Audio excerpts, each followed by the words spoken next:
अस्सलाम वालेकुम students, welcome to the chemistry class. हम लोगों ने कल बात की थी थर्मोकेमिस्ट्री में फर्स्ट लॉ ऑफ थर्मोडायनेमिक्स की, ठीक है।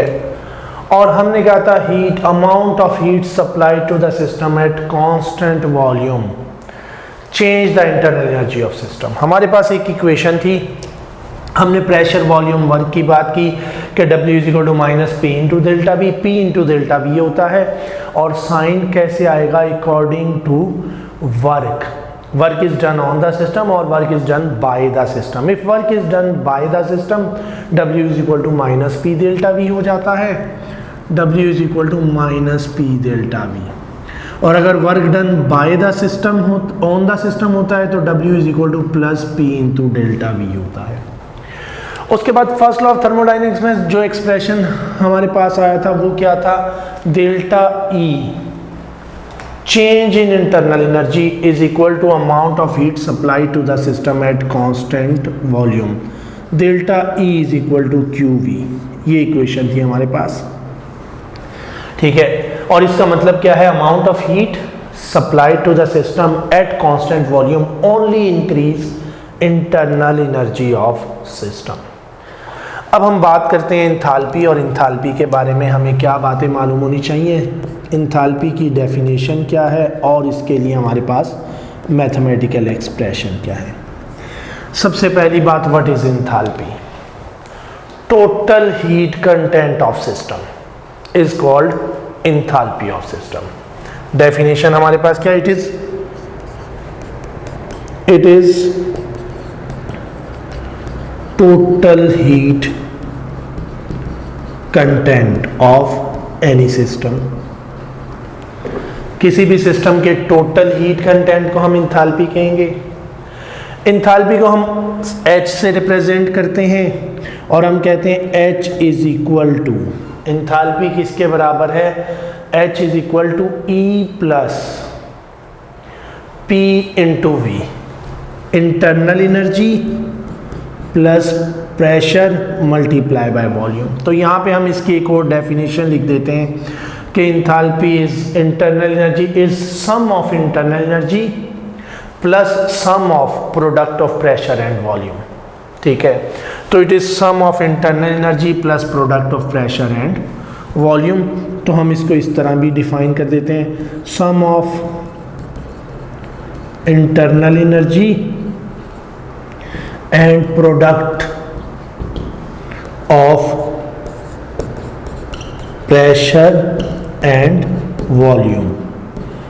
तो ये भी आपको मालूम होनी चाहिए, ये भी एक इंथाल्पी की डेफिनेशन है कि what is enthalpy? Is sum of internal energy and product of pressure and volume. अब अगर हम बात करें कि इंथाल्पी कैसी क्वांटिटी है, क्या ये स्टेट फंक्शन है या नहीं है। इंटरनल प्रेशर स्टेट फंक्शन है, वॉल्यूम स्टेट फंक्शन है, इंटरनल एनर्जी स्टेट फंक्शन है, क्योंकि इनकी डेफिनाइट वैल्यू है for initial state and final state of system. So enthalpy is also state function. Enthalpy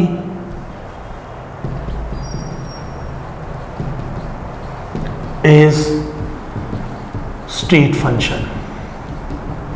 हम इंथाल्पी को भी स्टेट फंक्शन कहेंगे क्योंकि हमारे पास pressure volume internal energy state function है। इसकी डेफिनाइट वैल्यू होती है for initial state of system and for final state of system. तो किसी भी सिस्टम की इंथाल्पी इनिशियली और फाइनली डिफरेंट होगी और इसके लिए डेफिनाइट वैल्यू होगी। तो हम इंथाल्पी को स्टेट फंक्शन कहेंगे। अब क्या हम इंटरनल एनर्जी मेजर कर सकते हैं? नहीं कर सकते। हमने कहा था it is sum of kinetic energy plus potential energy and it is not possible to measure internal energy. इन तमाम एनर्जीज का सम मेजर करना पॉसिबल नहीं है, इसलिए हम चेंज मेजर करते हैं। तो इसीलिए हम इंथाल्पी को भी मेजर नहीं कर सकते। Absolute value, not possible to measure absolute value, ठीक है। Not possible to measure absolute value of enthalpy.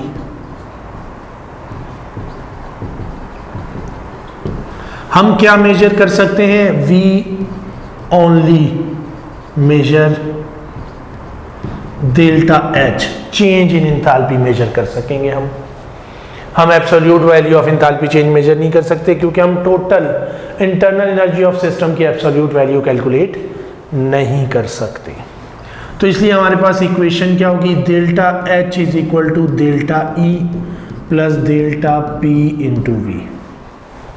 ठीक है, ये हमारे पास इंथैल्पी के लिए इक्वेशन आएगी।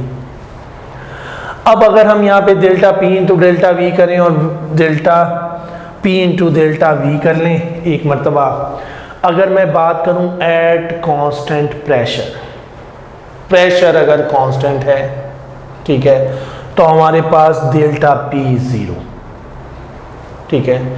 और अगर डेल्टा पी हमारे पास 0 होता है, हमारे पास ये टर्म ओवरऑल 0 हो जाती है। At constant pressure, at constant pressure, अगर हम कांस्टेंट प्रेशर की बात करते हैं तो delta H change in enthalpy is equal to amount of heat supplied to the system is equal to QP। हमारे पास ये इक्वेशन आती है। अब हमारे पास ये दो इक्वेशन है, delta E is equal to QV और delta H is equal to QP। इन दोनों का मतलब हमें पता होना चाहिए। अगर मैं कहूँ total amount of heat supply to the system at constant pressure when pressure is kept constant is equal to change in internal energy, change in enthalpy of system, ठीक है, change in entropy of system, all of this. तो मुझे मालूम है amount of heat supply to the system at constant pressure, किसी भी system को constant pressure पे हम जितनी हीट प्रोवाइड करेंगे it only change heat content, क्योंकि वर्क डन 0 होगा जब प्रेशर कांस्टेंट है, ठीक है। प्रेशर कांस्टेंट है, प्रेशर में कोई चेंज नहीं आ रहा, ठीक है, सॉरी वर्क डन इस केस में 0 होता है। Delta E is equal to QV। जब हम जितनी हीट सप्लाई करते हैं it only change heat content when pressure is kept constant. अगर प्रेशर कांस्टेंट होता है तो सिर्फ हीट कंटेंट चेंज होगा और heat content of system is called enthalpy. जब वॉल्यूम कांस्टेंट होगा तो वर्क डन 0 होगा, जितनी हीट हम प्रोवाइड करेंगे it only increase internal energy, वो सिर्फ इंटरनल एनर्जी को बढ़ाता जाएगा क्योंकि वर्क कोई नहीं होगा, इंटरनल एनर्जी इंक्रीज होती जाएगी। तो हमने ये दोनों बात भी याद रखनी है कि delta H QP, delta E is equal to QV। Amount of heat supplied at constant volume increase internal energy, amount of heat supplied at constant pressure increase enthalpy of the system. तो ये enthalpy को increase करेगा only. ये हमारे पास enthalpy से relevant कुछ चीज़ें थी, कुछ बातें हैं। जी स्टूडेंट्स, तो हमने बात की कि delta H is equal to QP, change in enthalpy amount of heat supply to the system at constant pressure है, और एंथैल्पी पॉजिटिव होगी या एंथैल्पी नेगेटिव होगी if heat is supply to the system, delta H is positive. यहाँ पे भी क्या होगा, साइन क्या होगा, delta H is positive when heat is supplied to the system.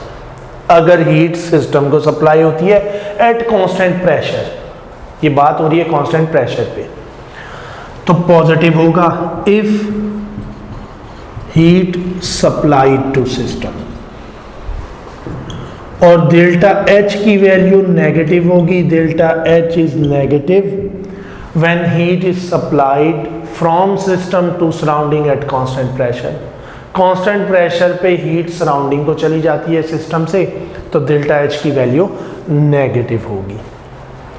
अब हम बात करते हैं what is relationship between delta H and delta E। Delta H और डेल्टा E का रिलेशन मालूम होना चाहिए आपको कि डेल्टा H और डेल्टा E में क्या रिलेशन है। रिलेशनशिप बिटवीन डेल्टा H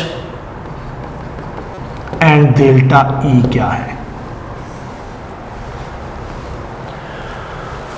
अगर हमारे पास, हमने कहा डेल्टा H, हमारे पास इक्वेशन क्या है, delta H is equal to delta E plus delta P into V, ये इक्वेशन है मेरे पास, ठीक है, या P डेल्टा V।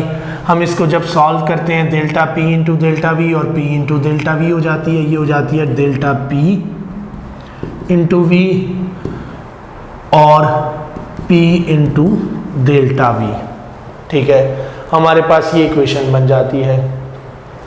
उसके बाद हमें मालूम है जब प्रेशर कांस्टेंट है तो डेल्टा पी ज़ीरो, ठीक है, delta P into V plus P into delta V, delta P zero हो जाता है तो हमारे पास खाली प्लस पी डेल्टा वी बच जाती है, तो हमारे पास इक्वेशन हो जाती है plus P into delta we. ये है एंथैल्पी के लिए इक्वेशन। अब अगर मैं लूँ सॉलिड्स, रिएक्शन या सिस्टम सॉलिड है और लिक्विड है और कोई एक्वस सॉल्यूशन है, ठीक है, तो मेरे पास डेल्टा वी इज नेग्लेजिबल। हम डेल्टा वी को निगलेक्ट कर सकते हैं सॉलिड के केस में, लिक्विड के केस में या किसी भी चीज़ के एक्वस सॉल्यूशन में, क्योंकि change in volume constant pressure पे ज़ीरो होगा हमारे पास, या very small change in volume होगा जो कि नेग्लेजिबल होगा। तो delta H is approximately equal to delta E. तो ये बात भी याद रखनी है, for solids and liquids delta H is approximately equal to delta E. Solids और लिक्विड के केस में या एक्वस सॉल्यूशन के केस में डेल्टा एच और डेल्टा ई की वैल्यू सेम होगी। The value of delta H and delta E is same for reaction taking place in solution state और रिएक्शंस ऑफ सॉलिड। अगर रिएक्शन सॉल्यूशन स्टेट में हो रहे हैं या रिएक्शन सॉलिड्स के हैं, सॉलिड स्टेट में है, तो हमारे पास डेल्टा एच इज अप्रॉक्सीमेटली या delta H is equal to delta E, delta H और डेल्टा ई की वैल्यू सेम होती है। अगर रिएक्शन गैसियस स्टेट में है तो हम ये बात नहीं कह सकते, क्योंकि फिर वहाँ पे कुछ ना कुछ चेंज इन वॉल्यूम होगा। Change in volume is significant, ठीक है, सिग्निफिकेंट चेंज आएगा वॉल्यूम में। तो delta H is equal to delta E, same value of delta H, same value of delta H and delta E for reactions in solution state and for solids। ठीक है, solid state के reactions के लिए हमारे पास ये value क्या होंगी, same होगी। सर इसके बाद हमें स्टैंडर्ड एंथैल्पी चेंजेस के बारे में मालूम होना चाहिए कि कौन सा स्टैंडर्ड एंथैल्पी चेंज पॉजिटिव होगा, कौन सा स्टैंडर्ड एंथैल्पी चेंज हमेशा नेगेटिव होगा, कौन सा पॉजिटिव नेगेटिव दोनों हो सकता है।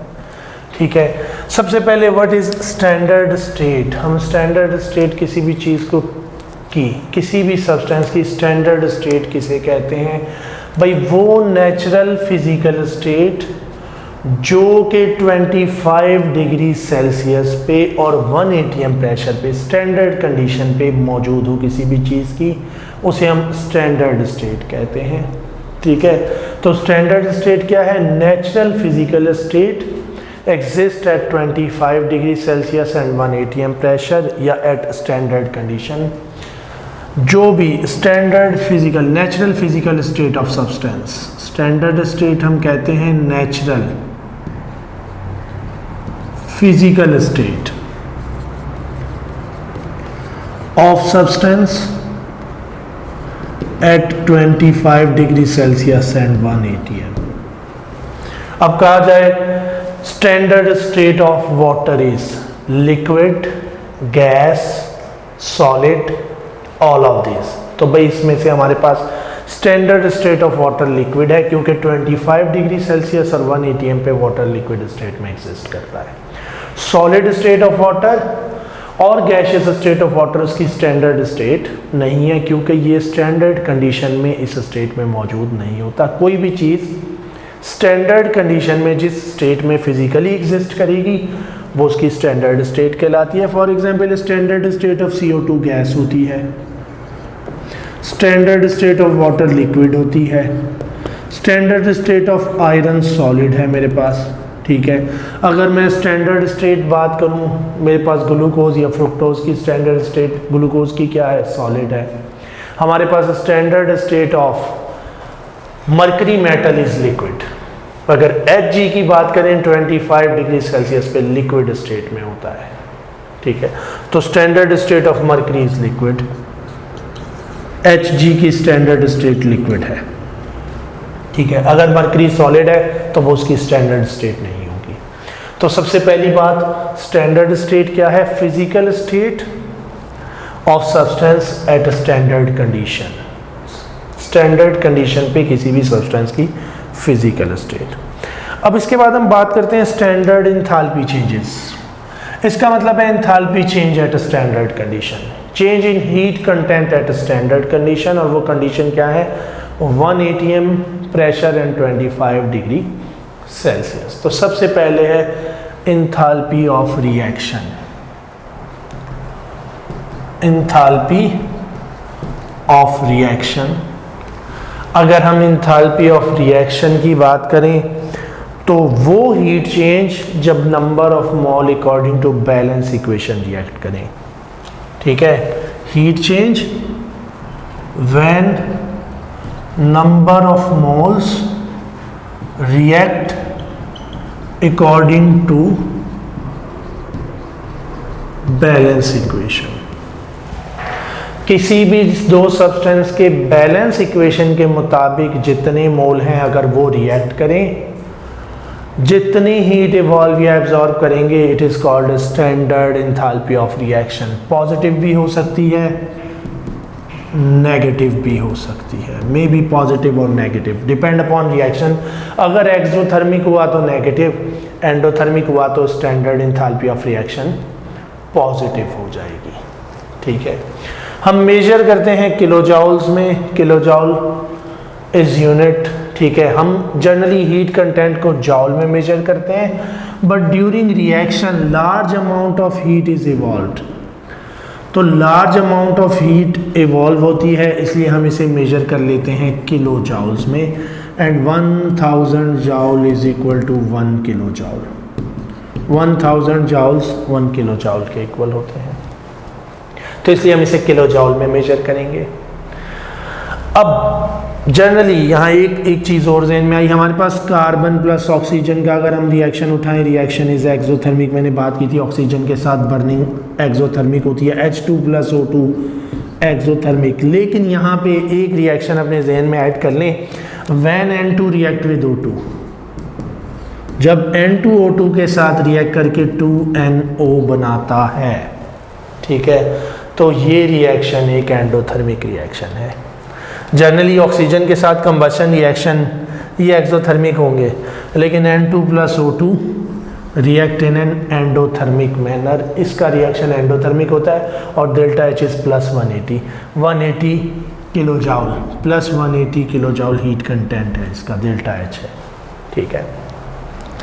तो ये है standard enthalpy of reaction, it may be positive, it may be negative. दूसरी चीज, number of moles react according to balance equation. दूसरा हमारे पास standard enthalpy of formation, standard enthalpy of formation, ये इसे हम कहते हैं delta H naught R reaction, ये हो जाता है डेल्टा H नॉट F। अब कार्बन प्लस ऑक्सीजन के लिए हमारे पास -393 वैल्यू है, C plus O2 form CO2 -393.3 kilo joules. Enthalpy of reaction है। एंथैल्पी ऑफ फॉर्मेशन हम कहते हैं enthalpy change for formation of 1 mole of product. किसी भी प्रोडक्ट का 1 मोल बने जो हीट चेंज आएगा, it is enthalpy of formation. तो it is for formation of 1 mole. 1 mole की फॉर्मेशन के लिए ये भी पॉजिटिव हो सकती है और नेगेटिव हो सकती है, might be positive, it might be negative. अगर रिएक्शन एक्सोथर्मिक है तो नेगेटिव, एंडोथर्मिक है तो पॉजिटिव। कुछ रिएक्शंस के लिए इक्वल होगी। For example enthalpy of reaction and enthalpy of formation is equal for reaction of carbon and oxygen. Carbon oxygen के रिएक्शन के नतीजे में C+O2 बनेगा। C+O2 react to form CO2 और यहाँ पे भी क्या होगा, enthalpy of formation is equal to -393 क्योंकि एक मोल प्रोडक्ट बना है। तो enthalpy of reaction and enthalpy of formation for combustion of carbon is equal, combustion of carbon के लिए इक्वल है। लेकिन जब हम H2O यहाँ पे वाटर बनाएंगे H2O, तो 2H2 + O2 प्रोड्यूस 2H2O, तो enthalpy of formation is half of enthalpy of reaction for this reaction. अगर हम H2 + O2 के लिए बात करें और H2O का एंथैल्पी चेंज देखें तो ये -285 है, ठीक है, ये होता है -285 किलो जूल। अब अगर मैं enthalpy of reaction for H2 and O2 लूँ और प्रोड्यूस हो 2H2O, ठीक है, तो ये क्या होगा, -285/2 होगा क्योंकि यहाँ 2 मोल प्रोडक्ट के बने हैं। अगर मैं लेता हूँ N2 + H2 to produce NH3, ठीक है, यहाँ पे जो भी एंथैल्पी चेंज है enthalpy of formation enthalpy of reaction के हाफ होगी क्योंकि 2 मोल प्रोडक्ट के बन रहे हैं। तो जितने मोल प्रोडक्ट के बैलेंस इक्वेशन के मुताबिक बने, अगर आपके पास एंथैल्पी चेंज है उसको डिवाइड कर दें उतने मोल से, तो वो एंथैल्पी ऑफ फॉर्मेशन के इक्वल होगा, एंथैल्पी ऑफ रिएक्शन अगर गिवन है, ठीक है। तीसरा है हमारे पास standard enthalpy of atomisation. Enthalpy of atomisation delta H0 भाई कोई भी चीज एटम्स में ब्रेक हो और 1 mole of atoms, gaseous atoms are found, ठीक है, enthalpy change for formation of 1 mole of gaseous atoms. अगर हम किसी एलिमेंट को, किसी सब्सटेंस को ब्रेक करें अंडर स्टैंडर्ड कंडीशन, ये सब स्टैंडर्ड कंडीशन में बात हो रही है, ये जो डेल्टा H0 ये जो सिंबल है ये स्टैंडर्ड कंडीशन में प्रेजेंट कर रहा है। तो 1 मोल ऑफ गैसियस एटम बने, जो एंथैल्पी चेंज होगा standard enthalpy of automisation is always positive, negative नहीं हो सकती, हमेशा क्या होगी, पॉजिटिव होगी, क्योंकि हमेशा एनर्जी रिक्वायर्ड है to break bond.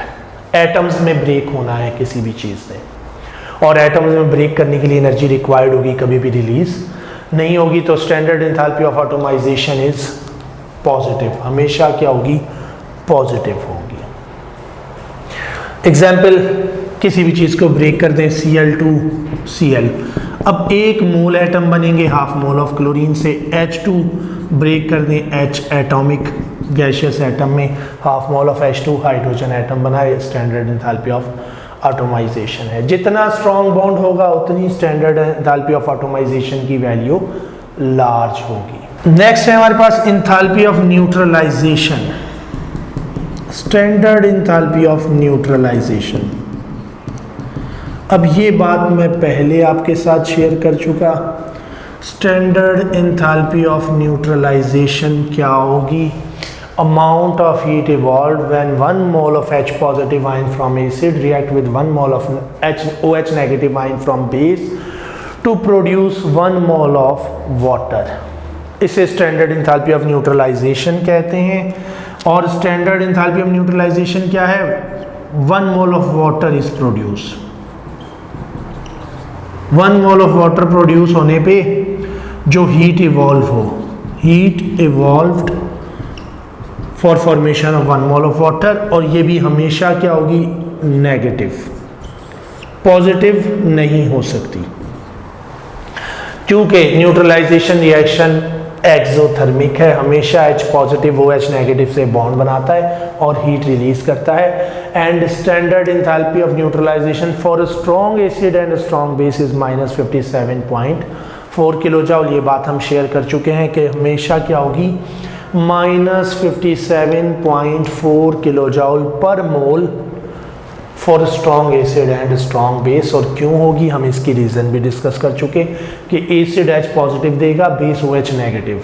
Strong acid strong base है तो एक मोल H पॉजिटिव 1 मोल OH नेगेटिव प्रोड्यूस करेगा। और जब वो 1 मोल रिएक्ट करेगा 1 मोल ऑफ वाटर प्रोड्यूस होगा, और 1 मोल ऑफ वाटर प्रोड्यूस होने पे हमेशा -57.4 किलो जूल हीट रिलीज होगी। ठीक है, इसके बाद है हमारे पास इंथैल्पी ऑफ कंबस्शन। हमें अभी तक पता चला कि कुछ इंथैल्पी चेंजेस ऐसे हैं जो हमेशा सिर्फ नेगेटिव होंगे या सिर्फ पॉजिटिव होंगे। ठीक है, जैसे कि इंथैल्पी ऑफ ऑटोमाइजेशन हमेशा पॉजिटिव होगी, न्यूट्रलाइजेशन हमेशा नेगेटिव होगी, फॉर्मेशन और रिएक्शन पॉजिटिव नेगेटिव दोनों हो सकते हैं। इसी तरह अगर हम बात करें इंथैल्पी ऑफ कंबस्शन, हमारे पास नेक्स्ट है कंबस्शन। तो किसी भी रिएक्शन की इंथैल्पी ऑफ कंबस्शन हमेशा नेगेटिव होगी। जब भी किसी चीज़ को बर्न करेंगे हीट इज इवॉल्व्ड, ठीक है, पॉजिटिव नहीं हो सकती। और इंथैल्पी ऑफ कंबस्शन क्या होगी, heat evolve for burning of 1 mole of substance, 1 mole substance को एक्सेस ऑफ ऑक्सीजन में जला दें, जो हीट इवॉल्व हो गई वो इंथैल्पी ऑफ कंबस्शन हो जाएगी। और इंथैल्पी ऑफ कंबस्शन की वैल्यू हमेशा क्या होगी, नेगेटिव होगी, पॉजिटिव नहीं हो सकती। ठीक है, तो enthalpy of combustion, standard enthalpy of combustion क्या है, amount of heat evolve when 1 mole of substance is completely burn in excess of oxygen. ठीक है, फॉर एग्जांपल अगर हम एथेनॉल को बर्न करें, C2H5OH को बर्न करें ऑक्सीजन की मौजूदगी में, हमेशा बनेगा कार्बन डाइऑक्साइड एंड वाटर। ठीक है, किसी भी हाइड्रोकार्बन को जलाएंगे, कार्बन डाइऑक्साइड एंड वाटर, और enthalpy of combustion is 1368 kilo joule पर मोल। 1 मोल की कंबस्शन के लिए 1368 किलो जूल हीट रिक्वायर्ड होती है। तो ये है हमारे पास इंथैल्पी ऑफ कंबस्शन। और फाइनली हमारे पास है इंथैल्पी ऑफ अ सॉल्यूशन। अब इंथैल्पी ऑफ सॉल्यूशन क्या है, जब हम किसी चीज़ को डिसोसिएट करेंगे आयंस में, डिसॉल्व करेंगे सॉल्यूशन में, सॉरी आयंस में डिसोसिएट ज़रूरी नहीं, अगर आयनिक है तो डिसोसिएट इनटू आयंस, अगर वो कोवेलेंट है तो interact with solution and dissolve, dissolution हो जाएगी। ठीक है, अगर कोई चीज़ सॉल्यूशन में डिसॉल्व हो, लिक्विड में डिसॉल्व हो, सॉल्वेंट में डिसॉल्व हो, तो वो जो अमाउंट ऑफ हीट इवॉल्व या एब्जॉर्ब करे इसे इंथैल्पी ऑफ सॉल्यूशन कहते हैं। जब 1 मोल को हम डिसॉल्व करें, स्टैंडर्ड इंथैल्पी ऑफ सॉल्यूशन क्या है, standard enthalpy of solution delta H0S। जब हम किसी भी चीज़ के 1 मोल को डिसॉल्व करें और इतना सॉल्वेंट ऐड करें कि फर्दर डाइल्यूशन पे कोई हीट चेंज ऑब्जर्व ना हो, 1 mole of substance is dissolved in excess of solvent. जो अमाउंट ऑफ हीट इवॉल्व या एब्जॉर्ब हो गई, it may be positive, it may be negative, positive भी हो सकता है, नेगेटिव भी, क्योंकि डिसोल्यूशन एक्सोथर्मिक भी हो सकती है, डिसोल्यूशन एंडोथर्मिक भी हो सकती है। अगर किसी सॉल्वेंट और सॉल्यूट कब नेगेटिव और कब पॉजिटिव होगी, if solute solvent interactions are strong than solute solute. Solute solvent की attractive forces सॉल्यूट की अट्रैक्टिव फोर्सेस से स्ट्रॉन्ग बने तो हमारे पास अमाउंट ऑफ हीट इवॉल्व होती है। ऐसे केस में एंथैल्पी ऑफ सॉल्यूशन क्या होती है? नेगेटिव होती है, एक्सोथर्मिक होती है डिसोल्यूशन। और अगर सॉल्यूट सॉल्वेंट इंटरेक्शन बनने पे कम हीट इवॉल्व हो, इतने स्ट्रॉन्ग ना हो, जबकि सॉल्यूट इंटरेक्शन को ब्रेक करने के लिए large amount of heat required हो, तो ऐसे केस में एंथैल्पी ऑफ सॉल्यूशन क्या होगी? It is positive. Heat evolve या एब्जॉर्ब क्यों होगी? सॉल्यूट अट्रैक्टिव फोर्सेस ब्रेक हो रही हैं, सॉल्वेंट अट्रैक्टिव फोर्सेस ब्रेक हो रही हैं, और सॉल्वेंट अट्रैक्टिव फोर्सेस बन रही हैं। इन तीनों प्रोसेस में अट्रैक्टिव फोर्स ब्रेक करने के लिए हीट रिक्वायर्ड है, अट्रैक्टिव फोर्स बनने पे हीट रिलीज होगी। जो हीट ज़्यादा हुई, अगर बनने पे ज़्यादा हीट रिलीज हुई और ब्रेक करने के लिए कम चाहिए तो exothermic dissolution, enthalpy of solution is negative. अगर ब्रेक करने पे ज़्यादा हीट चाहिए, बनने पे कम हीट इवॉल्व हुई तो enthalpy of solution is endothermic, dissolution endothermic होती है। तो ये भी क्या हो सकती है? ये भी पॉजिटिव हो सकती है और ये भी नेगेटिव हो सकती है। अब how to measure these enthalpy changes, हमें ये भी पता होना चाहिए। इन एंथैल्पी चेंजेस को मेजर किया जाता है by using calorimetry. Calorimetry is a technique used to measure standard enthalpy changes या used to measure enthalpy change of substance. Heat content measure करने के लिए हम कैलोरीमेट्री को यूज़ करते हैं। जी स्टूडेंट्स, तो हम कुछ क्वेश्चन डिस्कस करते हैं पास्ट पेपर के। जो इन थर्मोकेमिस्ट्री के जो क्वेश्चन है उसमें से spontaneous, non spontaneous, reversible, irreversible, exothermic, endothermic, इनके sign convention, enthalpy, entropy, relationship between enthalpy entropy, इन चीज़ों का हमें बहुत अच्छे मालूम होना चाहिए। उसके बाद प्रेशर, वॉल्यूम, वर्क, ठीक है, वर्क कब नेगेटिव होगा, वर्क कब पॉजिटिव होगा। इसके अलावा स्टैंडर्ड एंथैल्पी चेंजेस, इनकी वैल्यूज़, स्टैंडर्ड एंथैल्पी चेंज, हम किस चेंज को हम रिएक्शन इक्वेशन देख के बता सकें कि ये कौन से एंथैल्पी चेंज की बात हो रही है, क्योंकि 2-3 क्वेश्चन पास पेपर में मौजूद हैं। 2016 मेडिकल के पेपर में ये क्वेश्चन मौजूद था, मैंने यहाँ लिखा हुआ है। इसके अलावा जो है 2016 के अलावा 13 में भी क्वेश्चन मौजूद था कि H2 half mole of H2 gives H gaseous atoms, the enthalpy change of this reaction is called। उसके बाद 4 ऑप्शन गिवन थे, सब्लिमेशन, ऑटोमाइजेशन, ठीक है, फॉर्मेशन और रिएक्शन। इसमें से चूज करें इस एंथैल्पी चेंज को क्या कहेंगे। इसी तरह एक क्वेश्चन मौजूद था 2012-13 के पेपर में ही मौजूद था कि enthalpy of formation of CO2 is equal to, उसके बाद ऑप्शन गिवन था +394, -394, -294। तो आपको एंथैल्पी चेंजेस की वैल्यू कॉमन रिएक्शंस की मालूम होनी चाहिए जो आपकी बुक में मौजूद है। हम डिस्कस करते हैं इन क्वेश्चंस को कि ये क्या है। ये 2008 का क्वेश्चन है मेडिकल के टेस्ट का, ठीक है।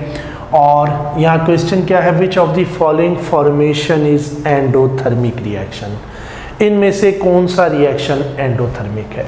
तो एक तो स्टूडेंट्स आपको ये बात मालूम होनी चाहिए कि अगर कोई भी रिएक्शन जिसका हमें मालूम है कि वो एक्सोथर्मिक है तो उसका अपोजिट अगर रिवर्स लिख दिया जाए, प्रोडक्ट रिएक्टेंट साइड पे और रिएक्टेंट को प्रोडक्ट साइड पे ले जाएं, तो हर एक्सोथर्मिक का अपोजिट एंडोथर्मिक और हर एंडोथर्मिक का अपोजिट एक्सो होगा। पहली बात, मुझे कुछ एग्जाम्पल्स मालूम है एक्सो की, कुछ एग्जाम्पल्स मालूम है एंडो की। अगर वो अपोजिट हो जाएं तो मुझे उतनी ही एग्जाम्पल एंडो और एक्सो की मालूम है, क्योंकि हर एक्सो का रिवर्स एंडो और हर एंडो का रिवर्स एक्सो होगा, ठीक है। तो इस चीज़ का ख्याल करना है।